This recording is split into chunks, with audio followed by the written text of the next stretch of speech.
आसमान गिर रहा है। एक घने जंगल में जानवर रहते हैं। एक दिन एक खरगोश अखरोट के दरख्त के नीचे सो रहा था। दरख्त के ऊपर गलेड़ी अखरोट जमा करके घर ले जा रही होती है। उससे कुछ अखरोट नीचे गिर जाते हैं। खरगोश पर जब अखरोट नीचे गिरते हैं, खरगोश डर कर भागने लगता है। कहता है, आसमान गिर रहा है, आसमान गिर रहा है। उसे एक मुर्गा मिलता है। मुर्गा खरगोश से कहता है, तुम कहाँ भाग रहे हो? खरगोश कहता है, आसमान गिर रहा है, जंगल के बादशाह को बताने जा रहा हूँ। ये सुनकर मुर्गा भी खरगोश के साथ भागने लगता है।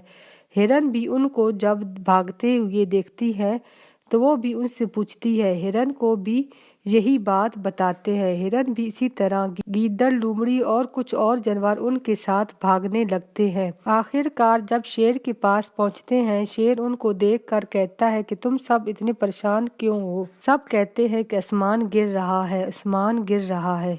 शेर कहता है, किस तरह आसमान गिर रहा है? सब जानवर कहते हैं, इसने मुझे बताया, इसने मुझे बताया। ये कहते कहते बात खरगोश तक पहुंच गई। खरगोश कहता है कि मैं एक दरख्त के नीचे सो रहा था, वहां पर आसमान गिर रहा है। शेर और सब जानवर उस अखरोट वाले दरख्त के पास जाते हैं। वो देखते हैं कि ऊपर से अखरोट गिर रहे हैं। ऊपर गलेड़ी अखरोट जमा कर रही होती है। शेर ये देखकर कहता है कि कोई भी बात कहने से पहले इसकी जांच करनी चाहिए। एक गलत बात के पीछे सब भागने लगे। ये सुनकर सब जानवर शर्मिंदा हो जाते हैं।